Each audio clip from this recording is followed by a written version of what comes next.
on this episode of the WildFed podcast. Food had the ability to not only fill someone's stomach and nourish them, but it also had the opportunity to heal something way deeper than just a calorie count. I really love refined cuisine, but man, when I eat those flavors of the earth like that, I feel so much more alive from them. I take a knife off my right hip, put it in my left hand, kneel down to pop a claw, and receive a 2400 volt of electricity arcing from the base of this can into my knife, knocking me to the ground. I remember coming to, okay, I'm walking to save my life. I look at some of the worst things that I've been through and I go like, man, there's dead wood that I never would have burned off if it wasn't for that. I love what you're doing now. You're back to your passion around food, which is, tie that up and then carry on with the mission. Shit happens. All of the scrapes and bumps and bruises. It's my mat. It's where I'm from, what I got. It's what I've lived through. Those are all tools waiting to be used. Episode 89 of the WildFed podcast, Scars Are a Map of Where We've Been, with Eduardo Garcia, is brought to you by Surthrival. Surthrival's a nature-based nutritional supplement and superfood brand with a focus on building thriving health in the modern world. One of Surthrival's flagship products is bovine colostrum, or what's been known throughout time as immune milk. It's a powerful food for building immunity because it's rich in immunoglobulins. Through the physiological magic of a substance called transfer factor, that immunity is actually passed on to you when you consume it. It's also an incredible food for folks with digestive issues, particularly in its ability to repair and strengthen the lining of the digestive tract, and there are many studies documenting this in addition to its immunobenefits. I use colostrum daily to make my smoothies more creamy and delicious, but also to infer those nutritional and medicinal benefits too. Of course, if you want the benefits of taking colostrum but don't want to make blended drinks, you want to take it on the go, or you have kids or older family members who you want to take it, Surthrival also carries colostrum in capsule form. Right now at Surthrival, 6.5-ounce containers of powdered colostrum and colostrum capsules are 20% off, and there's no coupon code needed. Head over to surthrival.com to take advantage of the sale and to check out the rest of the incredible product line. Surthrival. Why just survive when you can thrive? This episode's also brought to you by Wild Food Warehouse. I've been telling you about the incredible hand-foraged wild rice at Wild Food Warehouse. Well, now they're carrying a line of beautiful hand-harvested berry and plant powders from the northern latitudes of Finland. Their blueberry, lingonberry, and spruce tip powders are all sourced from pristine lands north of the Arctic Circle and packed in light-resistant, nutrient-protecting violet-colored Miron glass. I love mixing a tablespoon of these powders into a liter of water, squeezing in some lemon, and adding a bit of stevia to sweeten it. Makes a super refreshing and hydrating drink, and the rich color and flavor of these powders lets you know you're getting mega-dosed with antioxidants and key nutrients like vitamin C. Head over to wildfoodwarehouse.com to check out their selection of Arctic-sourced fruits and superfood powders, and of course, for all your wild rice too.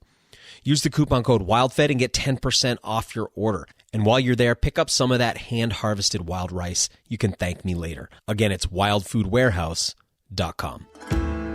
I'm Daniel Vitalis, and you're listening to the WildFed podcast, a show about reconnecting with nature through hunting, fishing, foraging, and food. WildFed. Food is all around you. Our guest today is Chef Eduardo Garcia. You may have seen him featured on the cooking special of Season 6 of Steven Rinella's show Meat Eater. He's a chef, a hunter, an angler, an athlete, and a lover of the outdoors. But he's also the feature of a documentary called Charged, the Eduardo Garcia story, which I highly recommend you watch. It details a rather dramatic, unanticipated, and quite nearly fatal injury that Eduardo sustained on a backcountry hunt and his inspiring recovery story. It's an emotional ride that leaves you remembering what's really important in life. Things like love, a healthy and positive outlook, friends, family, and maybe most vital of all, what we give back to the world. I was particularly moved by the incredible optimistic and positive attitude that Eduardo brought to his recovery and the beautiful loyalty of his friend that stuck by him throughout his healing journey. Today, Eduardo lives in Montana, where he's an avid outdoorsman, fisherman, hunter, triathlete, and motivational speaker, and we're honored to have him here to share a bit of his story. Eduardo Garcia, welcome to the show. Hey, Daniel. Thanks for having me. Psyched to be here. I'm psyched to have you here, man. And I want to start off by saying to you, thank you for saving me from a lifetime of bland pico de gallo. I saw you making salsa on Meat Eater, and I have scavenged some of your technique and finally am making what I always wanted my salsas to be. So well done, sir. Yes. Heck yeah, I'll take that, man. There's a whole team over here that I'm gonna tell them you said so. That makes me so happy. Tell us a little bit about what you're up to, who you are, what you do now, and we'll get a bit into your backstory after. I'm a chef by trade. I'm a business owner. I own Montana Mex. It's a natural Mexican-inspired condiment food brand, and you know that's sort of a day job, if you will. And then I'm also a brother. I'm a twin. I'm a son. I'm a community member and a friend to so many, I guess. But Southwest Montana, Emigrant Montana, is my hometown. That's where I'm from. And so, as a professional chef, as a speaker, subject of a documentary film, um, as a advocate, and for people living with physical disabilities, I find myself just to, I don't know. I heard someone say entrepreneur the other day, and I just said, okay, yeah, I guess I have been trying to live life large through business and through social and community reach my whole life. So that's me in an Eduardo nutshell from Southwest Montana, patching in. And you've got also a passion for the outdoors. You're a hunter, and I'm curious to hear a little bit about where that intersects with your passion for food, because I imagine there's quite a bit of overlap there too. Yeah, I think everybody here will have a moment where food um, is just recognized, and some sort of recognize it as just this thing that has to happen. Others celebrate food in different ways, and this is globally and culturally. And for me, I guess my journey with hunting and with cooking started. Um, it was either catching a trout, with the spinning rod and a Rapala minnow with my twin brother under the Emigrant Bridge on the Yellowstone River, or it was having a slingshot and harvesting a Hungarian partridge or a grouse or a rabbit, and sort of just through Boy Scouts, through immersion of community, learning um, learning how to do what Davy Crockett did, right, from the books, basically. Yeah, like okay, now it's dead. What do we do? And so through years of because there was a couple mentors, but not for hunting, right, and not for cooking. I mean, my mom would cook, my older sister would cook, but I think there was a little bit of country living down here where we had a lot of space to roam. The kids in the backyard could be a few miles in between homes, um, and so you're outside, and sometimes looking for food meant just catching it and fishing uh, and then cooking it, right? And so, yeah, I guess my journey with food and hunting started almost parallel and at the same time. 10 years old, 9 years old, 11 years old, Montana. Yep. I'm thinking back on Charged, the documentary, and your journey with cooking. What was your sort of initial culinary training? I think I Mm. remember it, but I want to double check on that with you. Yeah, yeah. My first job was flipping burgers at Chico Hot Springs. Yep, flipping burgers and throwing pizzas, and it was just this brilliant moment of my first paycheck. Just wow, $214, right on. I'm gonna go. By the end of the summer, you could buy a car, right, and you could buy a fly rod and some flies, and so yeah, I guess I started flipping burgers and cooked my way through high school. Went to culinary school post high school, and graduated with a degree in the culinary arts. Rip roaring and with student loans. And, I graduated in May, and I was working at a Japanese restaurant, and I knew I had $33,000 worth of debt coming quick come December, and um, yeah, a yacht that was in town called the school I was graduating from, and I was one of the candidates that one of the teachers had put forward as, hey, I think that this guy, maybe a couple others, could be candidates to take this job, and I actually turned it down. I was graduating, and I was so hungry to stay at that Japanese restaurant. I just thought, man, I don't think little Mexican kid like me from Montana is going to get an opportunity to cook with a chef like this again. So I better stay put. And so I stayed for just another 6 months and got a call again from the same captain saying, "Hey, we're hiring again, and the job's yours if you want it, but you got a week." And so I was kind of jumped into yachting for 10 years. And wow, 10 sort of years, had man. Yeah. Cooking, what kind of That's what I food were you said. cooking then, Yachting was very much about the place. Yeah. I came to realize that quickly, right? I left San Diego as a green cook, really, with a degree, basically, right? I'd been doing it through high school and in school and city restaurants, but I hadn't chefed. Was the training you did And in culinary school like sort of French technique type stuff, or what were you learning there? I would call it classical. So Yeah. classical methodology, and then of course historical culinary history, and that would be delving into, sort of the French Brigade and definitely into that genre, but also deeply into the cultural aspect of cooking too. Okay, cool.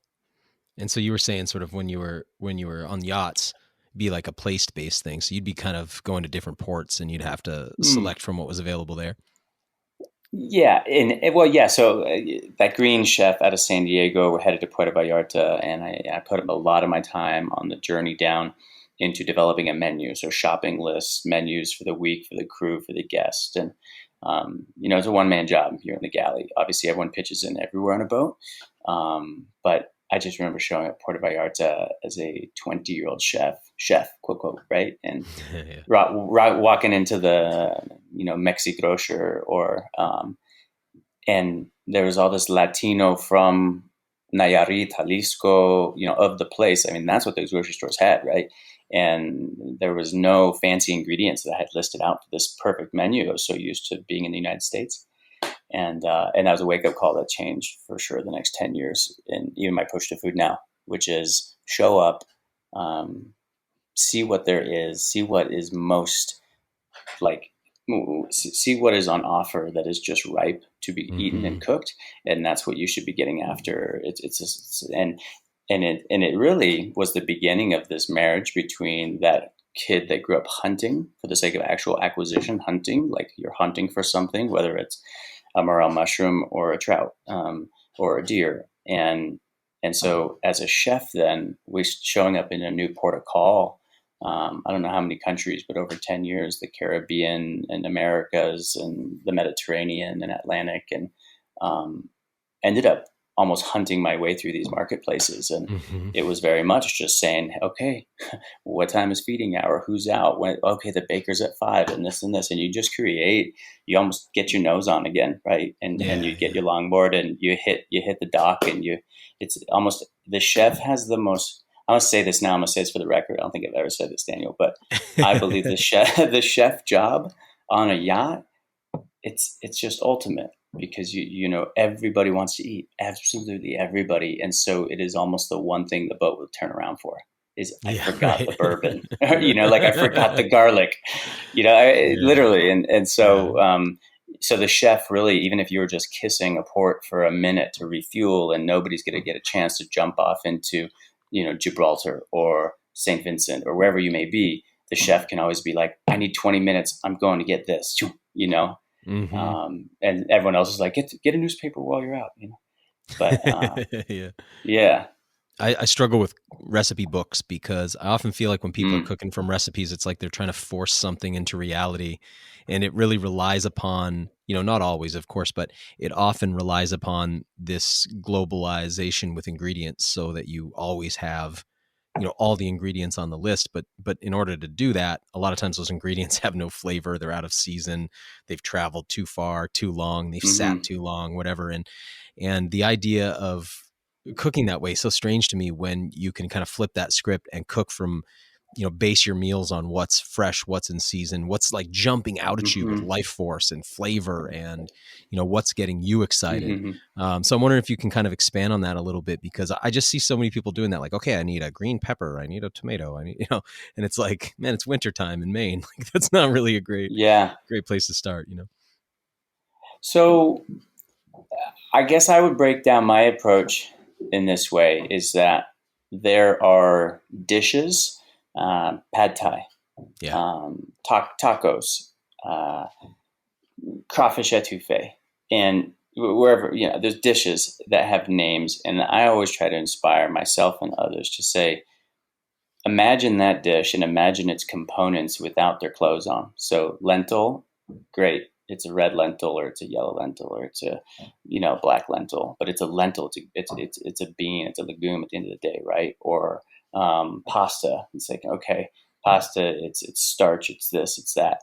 And so I'll make a pad thai with whatever I have on offer. And if I have, the rice noodles as a base, I may not have tamarind, I may not have fish sauce, but I may have, I don't know, anchovy paste or something equally kind of like funky fish, fermenty, salty, and I bring that in, right? So I think right now it's almost, with everything Amazon primed, drone to your door accessible, I'd say the ultimate excitement for me in the kitchen is that black box every day. It's just walking into a well-stocked sort of room, kitchen, place of, there's some serious business that gets down to the kitchen, right? So, I mean, for me, it's like a dojo. You walk in and you're okay. Yeah. Do it, and as long as you have all your baseline tools, it could be like, all right, let's do grits, and what else we got? We got something fatty here. We got, okay, what greens do we have? And so, I don't know. I find myself, Becca, my wife, and I, we're out in the garden this morning thinning the raspberry patch, and she put a bunch of annual starts in today, cabbages. So this morning I'm thinking, okay, kraut. And so I think my menu and the, taking seasonal foods into effect, every day is a fresh start. And sometimes with the recipes where you have to go get this and you have to go get that becomes super structured.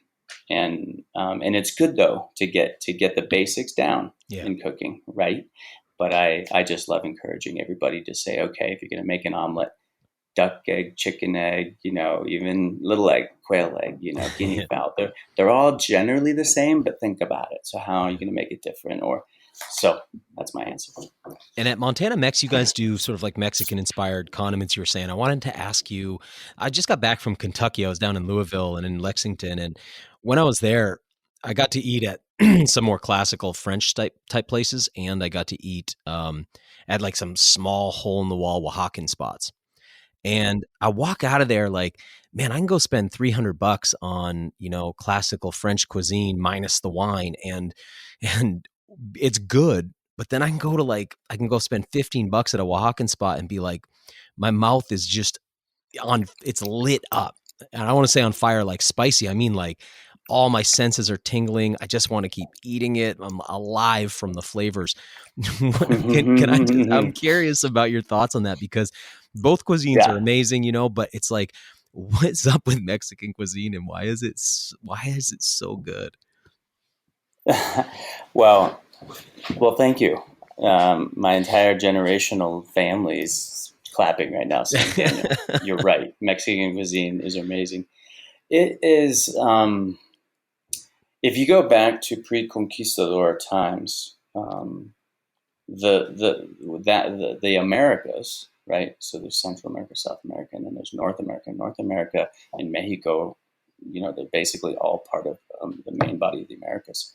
And it was hunter-gatherer, forager, nomadic, indigenous peoples that thrived here for 1,000 years plus, prior to Columbus. And so I think the foods are built beautifully of place and time with an incredible amount of historical value when you just think of how much time folks have been, cooking corn for tortillas and grinding chiles and chocolate from the wild forests. I mean, so does that make sense? Like, I think that's how I've broken it down. Obviously, I'm biased. My dad's Latino. I'm a fifth generation Mexicano born in the United States, but my blood is of Mayan culture, right? Mixed with some Spanish culture also. So yeah, I think when I make a tortilla now, I think about someone back deep in my bloodline that was making tortillas hecho a mano over a fire, using lava rock as a mortar, as a grinder, and using a clay terracotta griddle, right? Comal to cook it all on. And it just fires me up with cooking. Yeah, those It's a flavors deep feel like connection. so close to the earth still, you know? It's like I find a lot of cuisine starts to get like, for instance, I love Japanese cuisine as well, but it's so Mm-hmm. refined, you know what I mean? And so it's like I really love refined cuisine, but man, when I eat those flavors of the earth like that, I feel so much more alive from them. You know, I was eating, I don't know how to pronounce it. The grasshopper dish, the Oaxacan grasshopper dish, it's like spelled chapulín. Do you know the pronunciation of it? Chapulines. Yeah, man. Like, wow, I was just blown away the other day eating those, you know, with all this chili and lime. And it's like, man, I could eat that every day, you know? It's like just a little bit different than how I feel about French cuisine. I'll say I just couldn't eat like that every day. You know, it's just like too. It's too. I don't want to say pretentious, but it's like wearing a suit every day. You know, it's like not comfortable or something like that. But yeah, I'm really interested in it. But like I said before, like watching you cook salsa and blackening tomatoes and onions on cast iron, you know, and I was like, oh, that's where these flavors come from. Things that I would have been like, oh, you're burning that. And then it's like, Mm-hmm. no, you're Mm-hmm. actually infusing it with all this flavor. I just really blown away because I just didn't realize, like I said before, like my joke about pico, it's like, I'll be like, I'm going to try to make salsa. Be like, I got all the right ingredients, wrong preparation method. You know what I mean? Yep. And preparation method, gosh, it's such a big part of it. And I also think that, just an intentionality, just even the fact that you're like, I want to make a pico. I want to make a salsa, you know, and now all of a sudden you are hunting, your brain is cranking down on something new.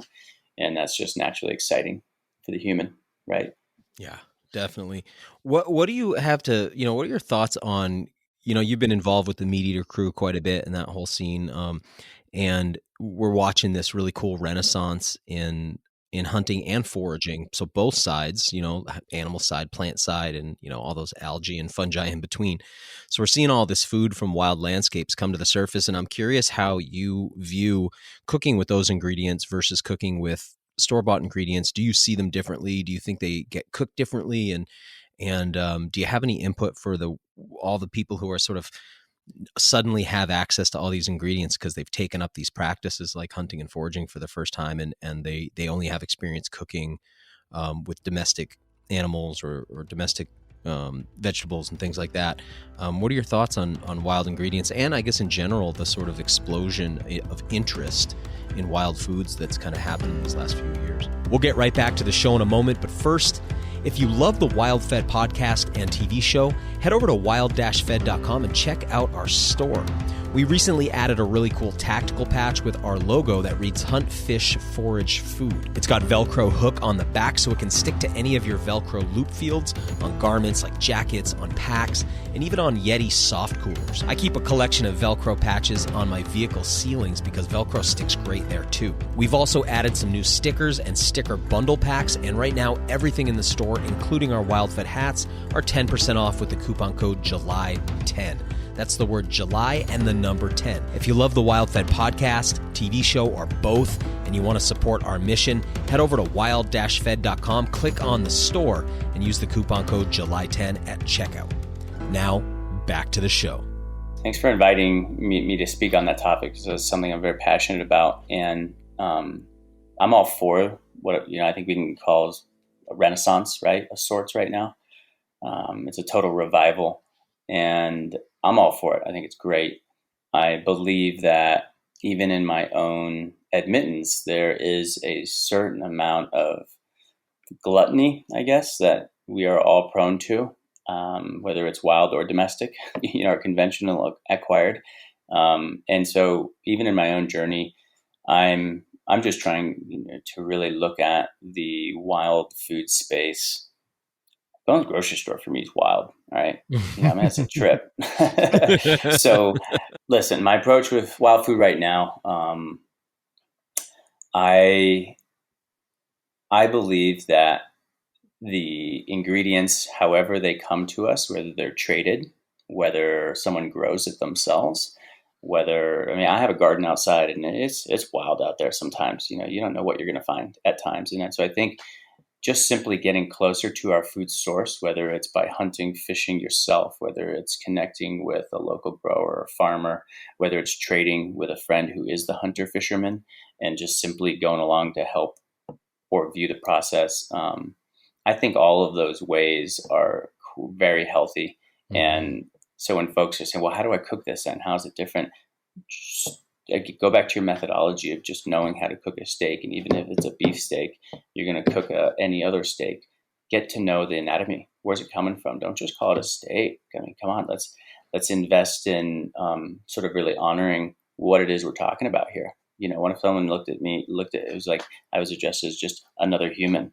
So who's the next human in the room? You know, like no connectivity. So I think when we talk about our food and you grab a bunch of morels and you're going to crush a Montana Mex jalapeno morel quesadilla for lunch, think about that morel, think about that morel and just say, okay, I could use a mushroom here. Store-bought oysters, I could go try and find the wild oysters. I could store-bought kid goat from the halal market down the street, the Mexican market down the street, or I could go maybe try and hunt an antelope, and then so I think there's a lot of parallels to be found in what we find in our grocery stores that is readily accessible in some ways is or was once wild, right? Yeah. So I don't think there's as big of a chasm as maybe a lot of people feel there is. It just is it's almost a total rewilding of the person is the first step. And then it's just food, right? It's just a berry. Yeah, well said, man.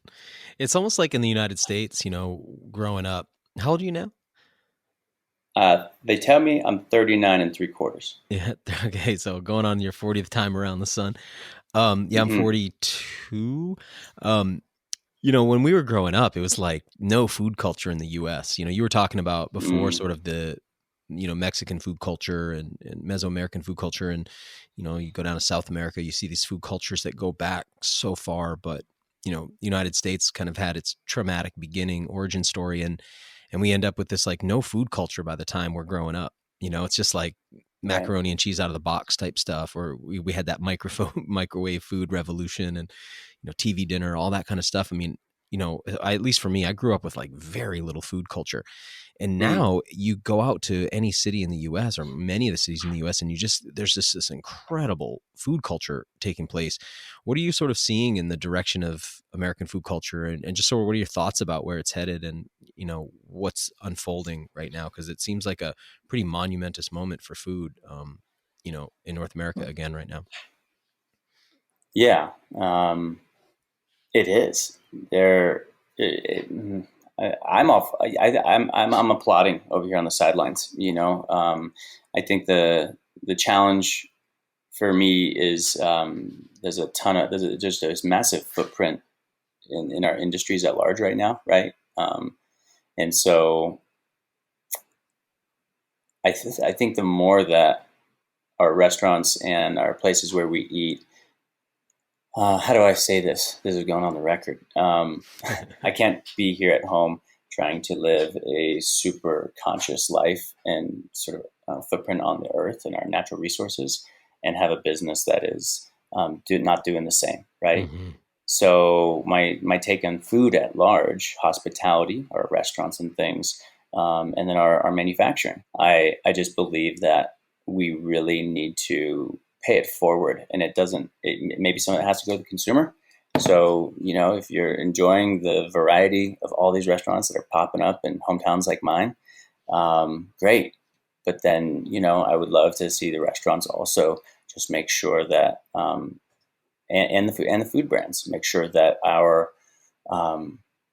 growth, right, and our sort of our footprint is conscious. Agriculture conscious is earth conscious. But with food, nothing like tending a garden and nothing like having that food almost beg to be eaten and used. And the first time you grow a tomato and you have a piece of well harvested food go bad because you don't use it in time, so you witness waste. Yeah. it is a completely different shift of relationship with something that is elemental to our lives. So we cannot have business that is at the loss of the planet at large. There are many different ways to grow food, and I think I'll just put it. I'll just say there's a lot of data out there that the monocrop growing a single item in mass, although the yield can be tremendously bountiful, the impact it has on the earth has not proven to be sustainable. And I think it's crystal clear. I don't think that's arguable. It's also And so weird because we have this thing where we simultaneously celebrate growing all this food, yet people are made out of food. So when you're going, hey, the earth's way too populated, it's like, well, because we're growing too much food. Like if you have extra food, you end up with, and that's in any population, right? It's like if you have, mice in a tank and you add enough food for 300 mice, if there's 100 in there, pretty soon there'll be 300 because you've put enough food in there for 300. So obviously if our population continues to grow and grow and grow, it's because we're growing so much food. And I know there's not equal distribution of that food. So you have places where people are overfed and you have places where people are underfed, but even those underfed people are made out of food that we're growing, so it's like, this system produces so much surplus that we end up with so many more people. So that's like one thing I think is interesting about that. And the other thing is how much conversation we have about factory farms of animals, but people often don't realize, like, hey, the corn is factory farmed too. These massive monocrops you were hinting at a moment ago where they're really ecologically damaging, but they're also, they are the plant equivalent of a CAFO, and it's like people will rage about the CAFO, but not really look at like, hey, where's my corn coming from? I think sometimes like we don't really think multiple steps out on these things. Yeah. Well, such as I actually make the comparison between food and sex, not to be crass, all the time. Nothing crass about it. Okay. So, we put so much attention into that side of our life, who we're going to date when we're in our teens, who we're going to be with at any point in our life. This whole attraction to another human, I think, globally, seems to just never dull for the human in a human's life, right? Like humans are attracted to humans, and so when I take it to the word sex, we put so much time and energy into trying to get that done. So much attention, Yeah. How's my clothes? How's my hair? How's this? Like everything about it is just by design and intention at times. And so I just say that with food, if we even gave food the same, if not half the same consideration in our lives, we gussied it up. We kind of like teased our carrots into the beautiful carrot bisque. Like, okay, we kind of sweet talk them.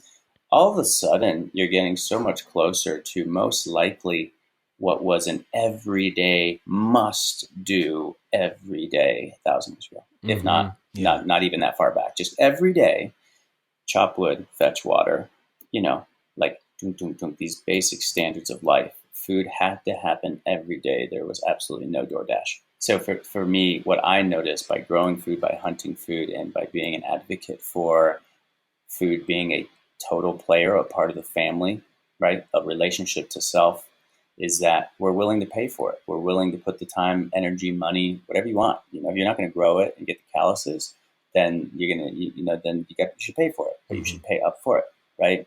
And we should be paying up so that everybody has it. Like, imagine, right? And I am a very optimistic individual, just admittedly. So I tend to think I can join a podcast like this and just speak my truth. I can lead forward in my company, and try my best there. And when I see other individuals and groups who recognize that, to celebrate how food journeys from the soil into our bodies, back into the soil, it is just a totally different journey. We all of a sudden we are capturing culture, stories. Just last night, I had dinner with my in-laws, with Becca's folks, and I'm a chef. I'm a professional career chef, and so I don't imagine to know how that is for my mother-in-law, Lauren. But she she invites me into her kitchen and we're cooking together. And I got a family recipe out of her. And all of a sudden, it was not just yellow squash. It was grand squash. And it was like this. And there was a way that she threw those slices, but, they need to be peeled. And I was learning every single minute, every step of that dish was new to me. It was so exciting.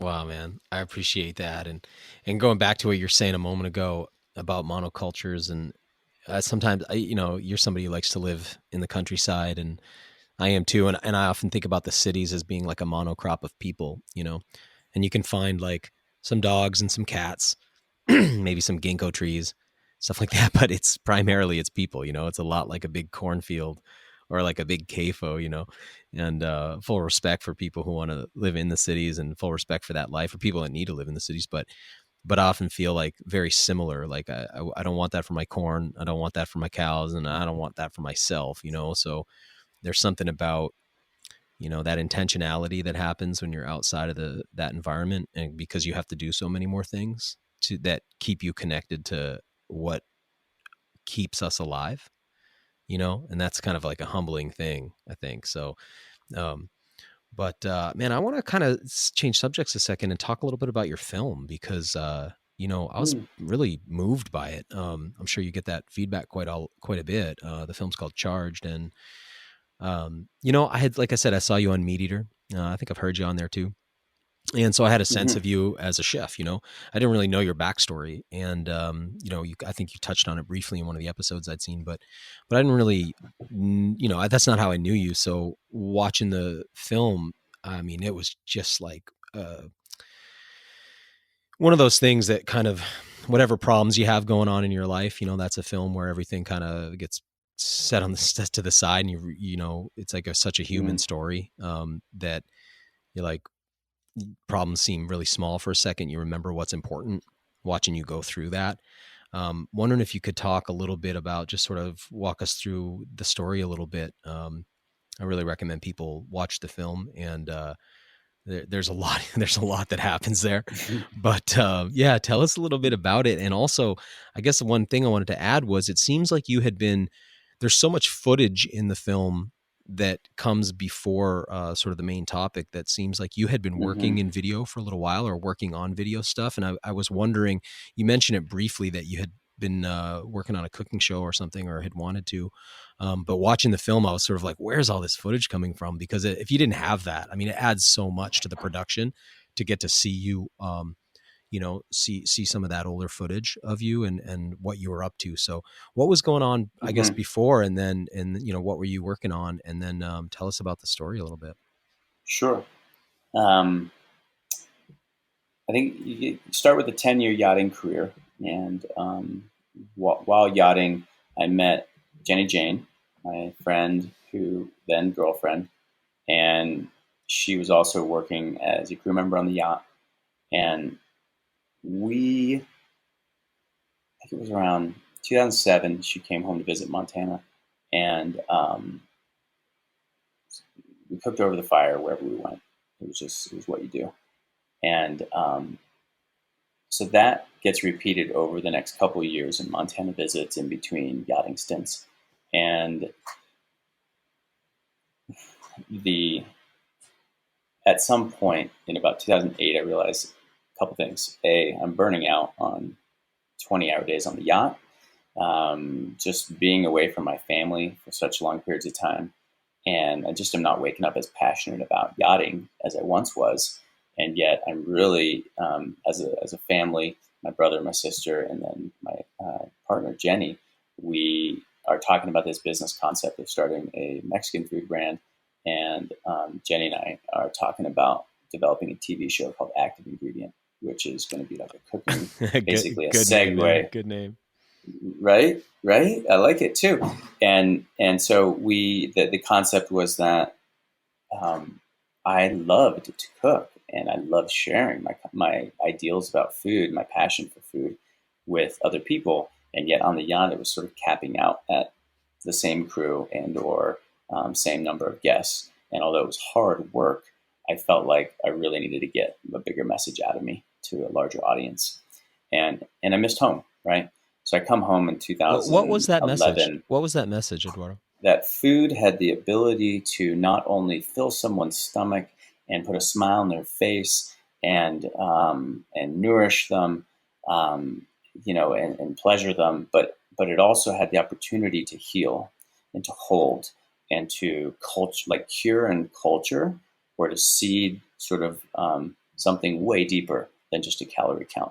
And I just witnessed it too many times, had a tipping point three-quarters of the way through my yachting career of a decade. I had a tipping point where I realized, oh my gosh, food is not just a paycheck. I was 25 years old. Food is not a paycheck. Food is the ability to truly influence someone's life up or down. Wow. It blew me out of the water. And I just thought, okay. And my trajectory as a chef changed. And so all of a sudden I had this fire to not just knock out another perfect steak, but I had this fire to knock out like the most incredible experience I could, disguised as the T-bone, right? Yeah. And yeah, because then it's fun for me too. Then it's not work, right? And so, I started taking clients to the tops of mountains and volcanoes and beaches, getting them off the yacht to go eat, right?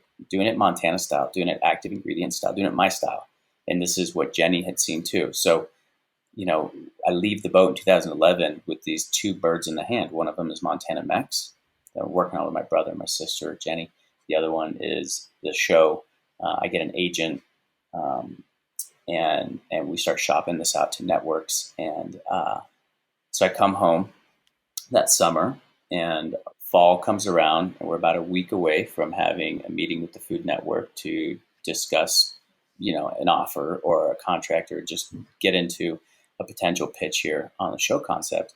And I'm going hunting in the woods. So I go bow hunting, and this is the Cliff Notes. And I come across a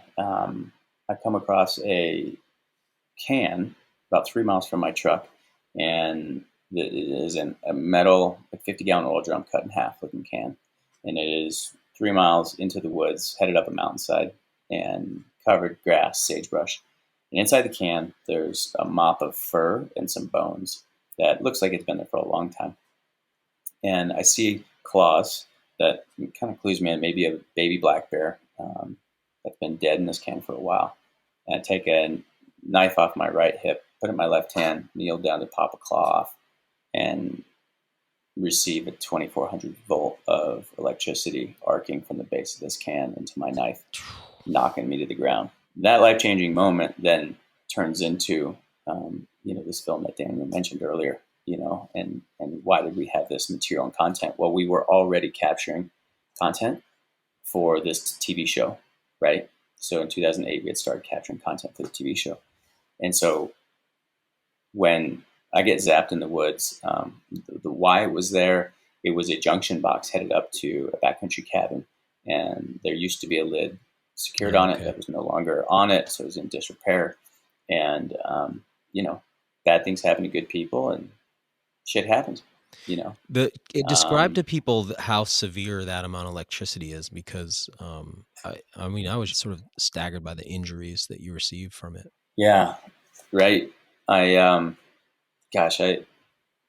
always said I would give anything to have sort of video of that moment, just to piece back, not to be grotesque, not to be macabre or anything. I don't remember so much of certain pieces, and yet other things are crystal clear. And, when 2400 volts and however many amps arcs from, its source, or from its live wire into the knife you're holding, I don't know if it's that you feel really anything. You just hear everything. Oh, okay. You remember that. It's like jumping inside an amp at a concert or something, and you just get, it's like someone cranks the frequency up to the very top and turns a blow dryer on the back of your neck and heats your neck up. It's kind of what it's like. And that's how I remember it anyway. But then I recall seeing sky being on my back. I recall getting to my knees. I don't recall walking away from that site. I recall walking down the dirt road and getting help. you know, there was so much about that walk. I remember being conscious on that walk that coming to terms, coming to, okay, I think I've been electrocuted. I'm walking to save my life. Oh shit. I'm most definitely walking to save my life. I knew it with certainty. It was Mm-hmm. when it's cold, when it's hot, when you're hungry, Yeah. and Yeah. you know when you're dying, when you're dying. And I can add that for sure. And I remember there was a road winding down this hillside, zigzagging to the valley floor, and that's what I was on. And I knew that if I crossed from a corner to a corner, I would get help quicker. I would get down faster. But I also heard that bird in my ear say, if you go off road and you trip on a rock or a gopher or badger hole or on a root or sagebrush, you won't get up again. Mm-hmm. That'll be it. You're almost locomoting at a on your own teeter-tottered self here, and take the longer, slower route. And I remember being conscious enough to make critical decisions like that, thoughtful decisions. And yeah, I ended up finding a house in the valley floor and was air flighted to the University of Utah's Burn Trauma Center. On that walk, do you have olfactory memories, like smell? Because I would Mm. imagine you had a lot of like cooked flesh at that point, right? I mean, the wounds that you That see was in the well done. documentary. Yeah, yeah, parts of you were, huh? Uh-huh. Yeah, I mean, you could see it. That also clued me in. I have a scar on my right hand that coincidentally is shaped like a lightning bolt. And No, really. yeah, it Oh, is genuinely. It's like the like mark of Zorro. superhero status. Um, totally. And I remember that being black. I remember my left hand being most notably cooked enough animals, basically, to see what it looks like when you are totally cooked on a chicken leg, right? And so I remember looking at my joints and just oh, that's a cooked hand. You don't feel. I think that you're in so much pain, you don't feel pain when you're in shock. Mm-hmm. Like Yeah. we've all heard it, and I testify it's true. You eventually do. Um, yeah. So it. I don't remember. I remember sound more than anything, Okay. Daniel. I Yeah. remember the sound of gravel under my boots. I remember the sound of a western meadowlark trilling, Oh, sort of wow. whistling. Yeah. Yeah, it's the Montana state bird. I remember hearing that, and then I remember seeing, but I don't remember. I remember being kind of. Then I think about it, it's curious now that I walked away from that site with nothing. Left the phone, left the keys, left the backpack, food, water, all jackets, all these things that you come to know as survival things, right? Lighters, flashlights, the whole backpack. And I left all that there, and I took a bear spray in my right hand Oh, and wow. walked out. Wow. You can imagine like this kind of corpse, right? Just kind of like tottering, shuffling. Left hand up to my chest. I made a quick sling. I had some elk calls hanging on lanyards around my neck, and I had a cow and a calf call. And I looped those under my left hand, cradled it, had the bear spray in my right hand, and just didn't stop walking. You know, watching the film and watching your recovery, which is not just this, it's not a simple recovery. Obviously, I don't want to give away the whole film. I think people should really watch it. But what strikes me, I was like, man, he's really maintaining this incredible positive attitude. And at times I feel like surrogate anger for you about that junction box. So I'm watching like, man, he's keeping this really good, Mm, this incredible attitude. And I'm like frustrated, like, how can this happen? And then there's a scene, later on in the film where you go back to that location and you see some of that emotion emerge for you, that you don't see while you're in the hospital. Like you just stay really focused, and you just keep mm, making these strides that are really remarkable. But then you go back, and I just was wanting to ask you, I just like personally, not even really for the listeners, but personally wanted to ask you about that moment mm. when you go back and you kind of, there's this sense of like, how could this have been left this way? Yeah. Um, I think I've been blessed to have some tremendous mentors in my life and friends and opportunities to learn. And one of the things, that I heard in the early days, my friend, my business partner, my, the yacht owner I worked for 6 years, the last yacht I ever worked on, Peter Hochfelder, he was in the room the very next, within 2 or 3 days. And he brought his brother, John, who just so happened to be a personal injury lawyer. And I was intubated. I couldn't speak, but I could write. And I remember, it's kind of the way it is in the early days of hospital. You kind of just wake up, kind of awaken to moments, but you may not remember kind of coming in or out, but you just awake and there's something new happening in the room. I remember waking up and seeing those guys in the room. And I just remember, I think it was John who wrote on a piece of paper, and he said, your job is not to worry about who did this or what happened. Your job is to get well. Okay. Like it was almost, and it was devoid of malice. It was devoid of, thirst for like, we're going to get them. And, no, it was like, no, man, this will all be right. Your job is to be well. Mm-hmm. Right. And so for me, and to this day, going back to the site, yes, I can own it, that, and answer your question and totally say that I was for sure angry. And I realized I felt the anger and so deeply that it was like, wait a minute, this is an actual opposite feeling to the good health and recovery that I must have in my life, because there's no one coming for you. Yep. You have to, right. You have, that whole, no saving you. You got to save yourself kind of mentality. Yeah. No one's coming. It's up to us. Yeah. Like, so I can't be my own worst enemy and harbor this. Mm-hmm. And yet I recognize, and I think that was Jenny who filmed that. It was myself, Jenny, and my buddy Sam that walked up there that day. And yeah, I remember feeling it creep in of just anger.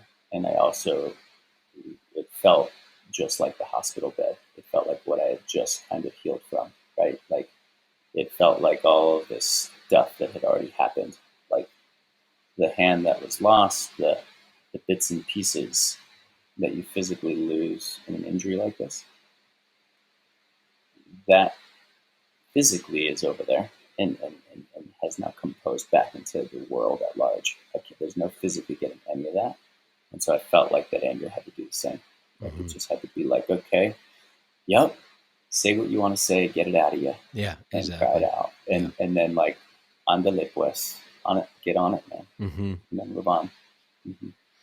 And then you go on to do, it's so inspiring watching what happens sort of as you go through the next stages. There was a scene that I thought was so cool, seeing the bow release be built into that prosthetic. And I'm watching you shoot a bow, you know what I mean? It's just like, right. Your heart just is like, yeah, man. And then, seeing you talking to kids and going to schools and things like that, it's just really beautiful. So I want to give you some space to sort of talk about how people have been impacted by your story. And then I guess where I want to go from there is just like, I love what you're doing now. You know what I mean? Cause it's like you're back to your passion around food, which is like kind of for me, just the coolest part of the story is that, it's just like, okay, nice. Tie that up and then kind of carry on with the mission, which is like, to me, right. the most inspiring part. But yeah, like, how have people been impacted, I guess, by you sharing your story and then also by the film too? Gosh, I'm so humbled, Daniel. We'd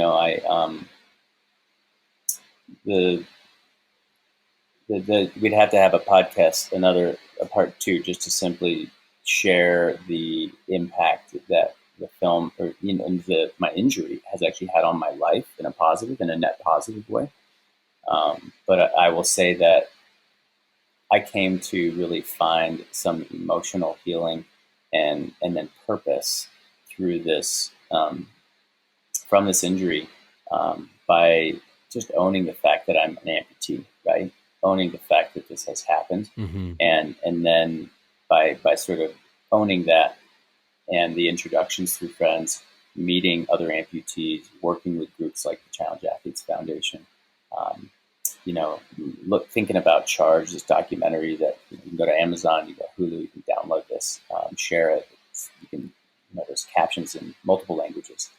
And I pinch myself and just think, wow, there's all this out there, and there's a tremendous amount of feedback, and the community that this has built and impacted is so big and so clamorous for more you can do it type stories that do not shy away from the dirty, shitty truth of how it all goes down, and how we're built, and how we're fallible, and how we mess up, right? And we get hurt, and I got a splinter in my ring finger right now, man, that I haven't known it out for 2 days.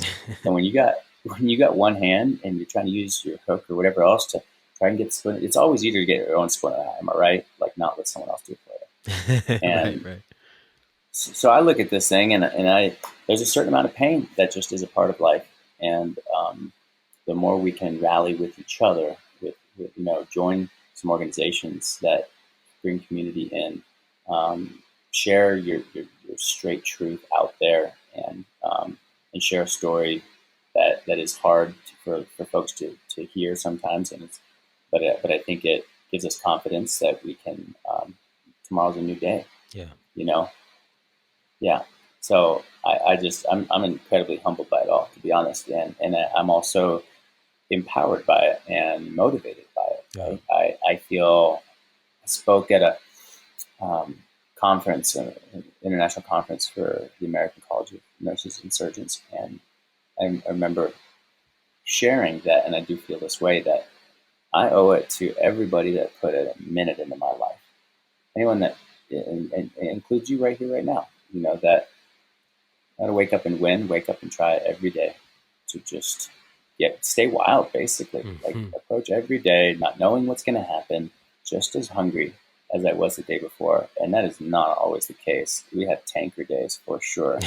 But, I think that this community and this type of an opportunity, even here on this podcast, it inspires me to stay fresh, not just repeat what I said yesterday, not just be who I was yesterday, but just who am I today? How do I feel? Where does it hurt? What's the pain? What? Oh, yeah, I'm sore because I summited that mountain. Oh, well, that was cool, right? So just a true ownership of what it takes to get where you want to go. It's pretty accountable. It's like an accountability rich sort of way of getting after it. One of the things about the film that I really appreciated, there's a candor there, because you could have told the story differently if you wanted to keep personal some of the aspects of the story, like some personal failings that you share, places where in your life where you were in your full integrity, or stuff about your family. I come from a pretty broken family, so there was aspects that you shared about your family that I so appreciated, that you could have left out if you wanted to, man. You didn't have to share that stuff, but you did. And I guess one of the questions I have is, are there parts of your story where you go, man, if this hadn't happened to me, like, that part of me never would have come into alignment, or I never would have seen this about myself, or I never would have grown in this way or changed. I look at some of the like worst things that I've been through, and I go like, man, there's dead wood that I never would have burned off if it wasn't for that. Not like I would wish it on myself or anyone else, but I don't see how else, without a crisis, I don't see how else I would have changed or grown. So I'm wondering about that too, because there are things you share in the film where it's like, you maybe came to terms with certain things, and I'm just curious how you relate to all that part of it. Well, If I'm hearing you correctly, um, you talk about sort of owning where we are in life. Is that? Yeah, well, also like at shadow aspects of our personalities, maybe that we're blind spots that we have, Mm-hmm. and it's like, hey, I don't know I have a blind spot. That's why it's called a blind spot. And then something happens where it's like you can't get around it. You have to confront it.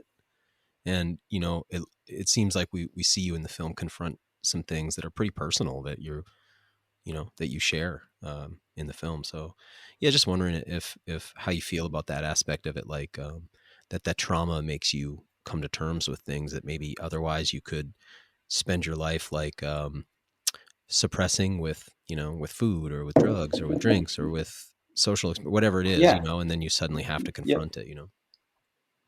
Yeah.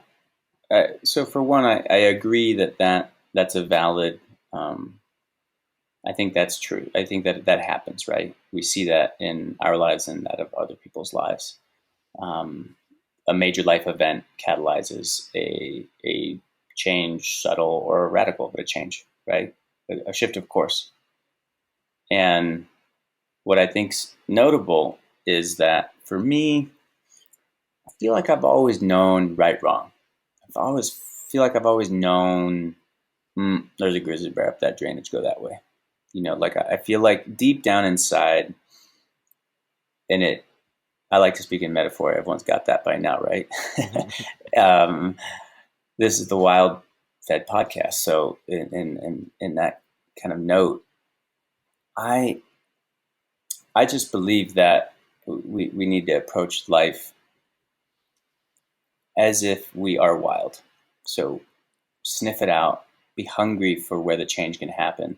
And that means recognizing we're going to get hurt. We're going to hurt others. Like we're going to mess this up. Right. And yeah, I think if I woke up every day, Daniel, and I thought to myself, I'm an amputee, my life is sunk. I, I'm not the same person I once was. I don't know. I couldn't sign up for that. Mm-hmm. I think it's not who we're meant to be. We are born into this world kicking it. Well, I don't have kids, but I've seen enough to know that babies come in this world and they are on fire, you know? And so I know that I think that's how we're born to do it. We're born to wake up every day just lit on something. And sometimes we don't know what that is. And I think when we get stuck, we have to just own it, say it to ourselves in the mirror, say it to ourselves out loud when we're walking. Like, I am this. It doesn't have to be permanent, but we got to like put something in the ground. Say this is my life. I'm gonna be the one fighting it over here. And then I think we got to communicate that out to other people. We got to share it. We're not supposed to be alone in this world. And sometimes that means just literally engaging with the first human you see. And it's a bold proposition at times, and yet is it? So we got to communicate. And then the humility factor, we have to collaborate. Yeah. You can't build it on your own, man. And, when you start working with food, you start doing the harvest, you you shoot, a 600-pound elk X miles from Y truck, cooler, place of, home preservation, whatever you want to call it. And you got to all of a sudden rely on some help for sure. Mm-hmm. You find yourself walking out of the woods electrocuted. You need help for sure. We are meant to be in each other's business. Yeah. Right. Yeah. And there's a lot of humility that comes with that. Right. There is a give and take that,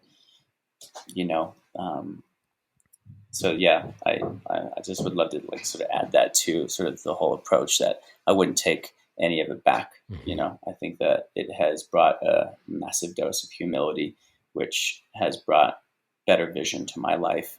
And yet when I look at the film, I look at the whole piece, I feel like my whole life I've been recognizing all of the scrapes and bumps and bruises, like sort of the scar tissue that I wear on the outside and on the inside. It's my map. It's where I'm from. It's what I got. Yeah. It's what I've lived through.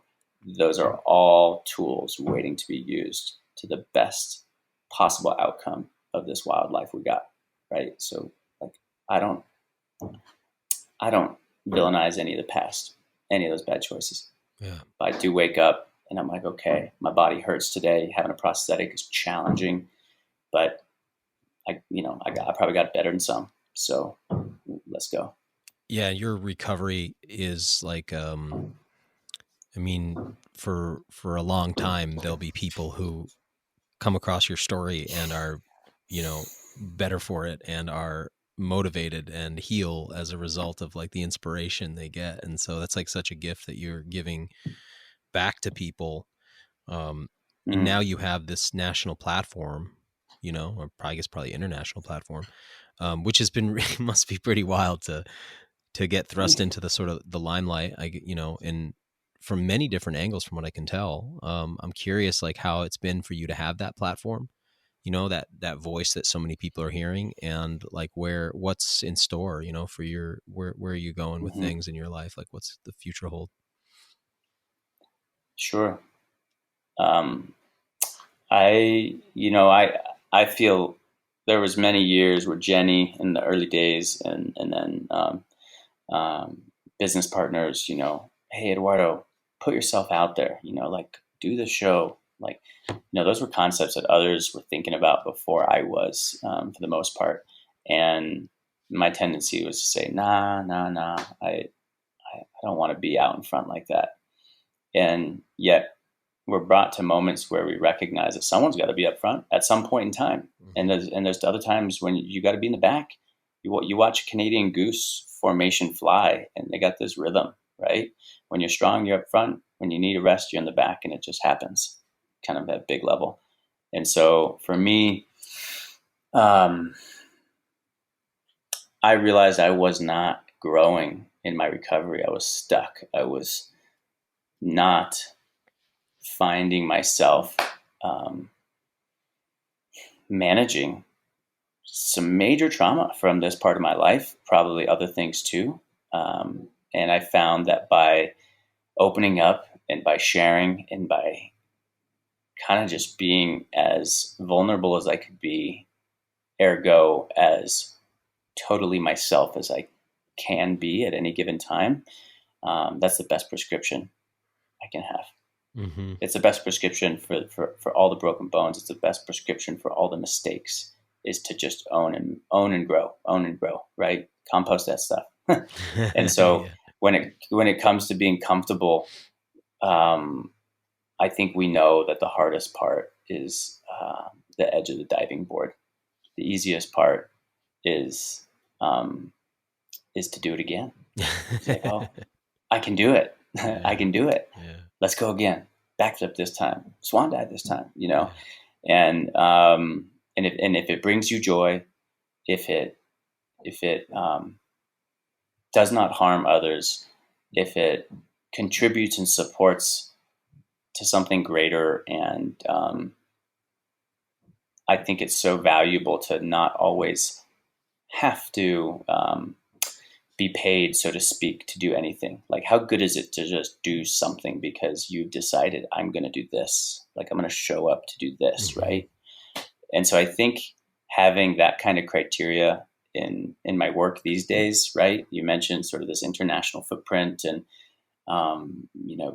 being sort of totally open to being in the media, whether it's working with television networks like I am now with the Magnolia Network and working on a television show concept, telling food stories through YouTube or our own channels or partner channels with folks like Yeti and many others through film.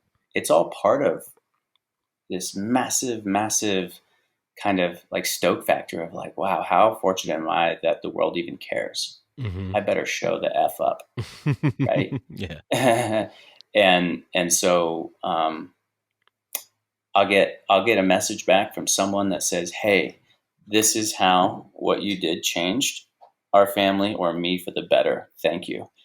And in that simple moment, that grand moment, I'm encouraged, like, okay, I'm doing the right thing. I've always wanted to take food and have it be my language with which I can truly feed myself in this world. And let's have some fun while we do it. Let's be creative about it. There's enough food on this table for so many. And so I'm just fired up about it. And I feel like it's net positive. So if you're out there listening and you think I'm just full of it, get a hold of me. Chef Eduardo Garcia, I want to hear it, because I think that's the other part of this, Daniel, is that this is not the Eduardo show. I'm just one player, but I need you, right? Like, I need to know I matter.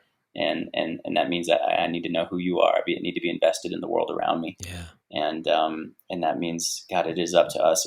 It's our human responsibility to show up on fire. And gosh, I feel like if I can do that, then I'm contributing, just by example.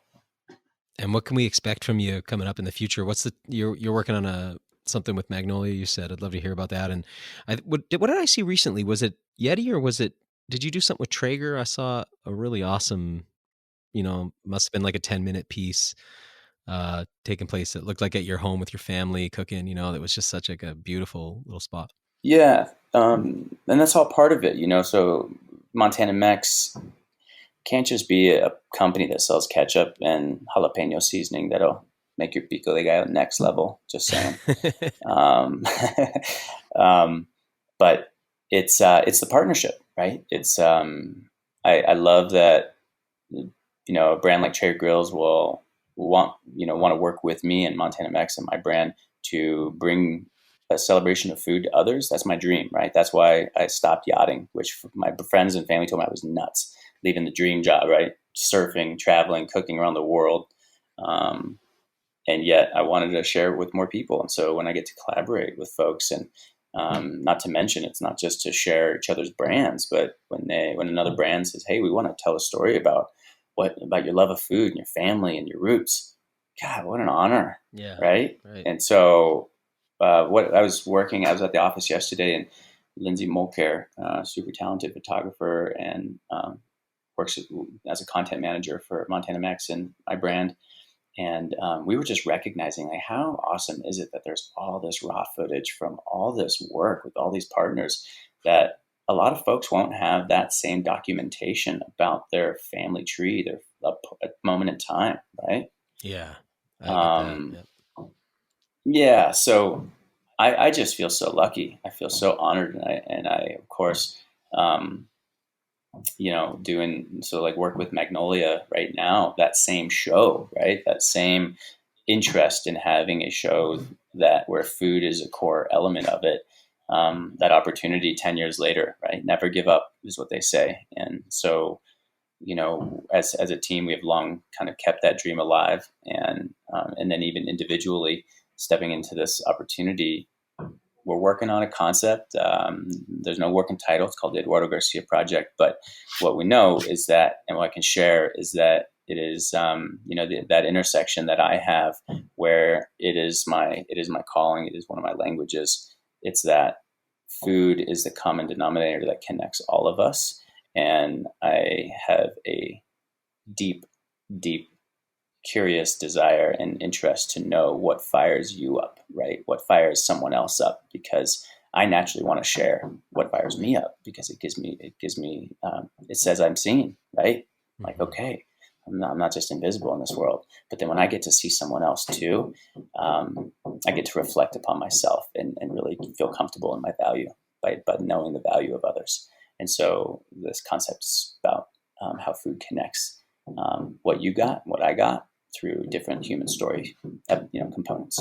So I'm really excited about that. I'm looking forward to it too, man. It'll be cool to see that, nice. And it'll be neat to see, seeing some of the footage of what you had been working on in the past, prior to your injury. It's just, I think that the power that it's going to have now, all these years later, it's going to be so much more impactful today, with all you've grown through. So it's just kind of neat how life works sometimes, but I really love that you're doing this show. It's really cool.